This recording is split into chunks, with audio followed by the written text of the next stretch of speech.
চিচিঙেটাকে ছালটা এই যে ওপরে খোসাটা এভাবে ছাড়িয়ে নেব, নিয়ে ছোট ছোট করে টুকরো করে পুড়িয়ে নেবো এটা দিয়ে। ছোট ছোট টুকরো করে নিয়েছি, কচি কিন্তু একদম, বীজ থাকলে বীজগুলো ফেলে দিতে হবে। সব রেখে দিয়েছি এখানে। মুগ ডাল ভিজিয়ে রেখেছি, বেটে নেব। মশলা রেখেছি জিরে, ধনে, গোলমরিচ, শুকনো লঙ্কা, আদা। এর মধ্যে অল্প মশলা আছে, এটার মধ্যে এই ডালগুলো বেটে নেব।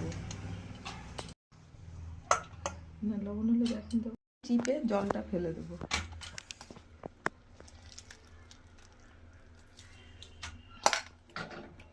দিয়ে দিচ্ছি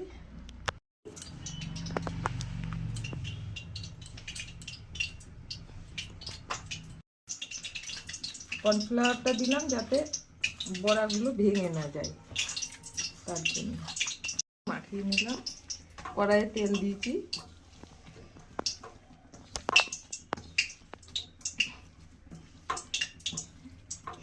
আমি একটা নিরামিষই করবো, এটা আমিষ করলেও ভালো লাগবে, কিন্তু আমি নিরামিষ করছি।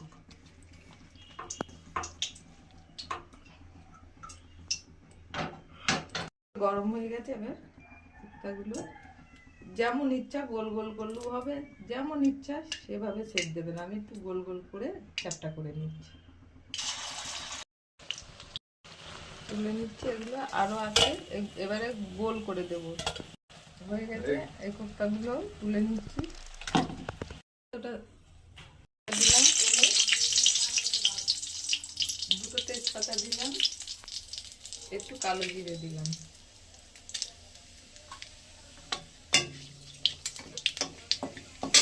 এবার মশলাটা দিয়ে দিলাম।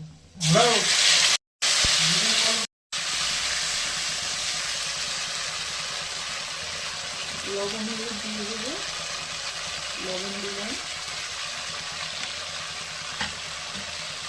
হলুদ আনটা দিলাম একটু, এই হলুদ দিলাম,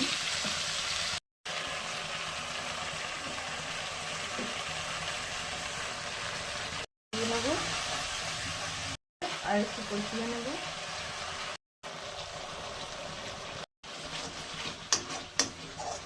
একটু গরম জল করে রেখেছিলাম, দিয়ে দিলাম। পরে কোপ্তাগুলো ছাড়বো, দিয়ে দিলাম। বেশিক্ষণ ফোটাবো না, এটা দিয়ে দিলাম। দিয়েছি যাতে কোপ্তাগুলো না ভাঙে, আর কর্নফ্লাওয়ারটা না দিলে কোপ্তাগুলো ভেঙে যাওয়ার সম্ভাবনা থাকে। একটু ঝোল রাখতে হবে, কালকে ওই দিন থাকবেন না।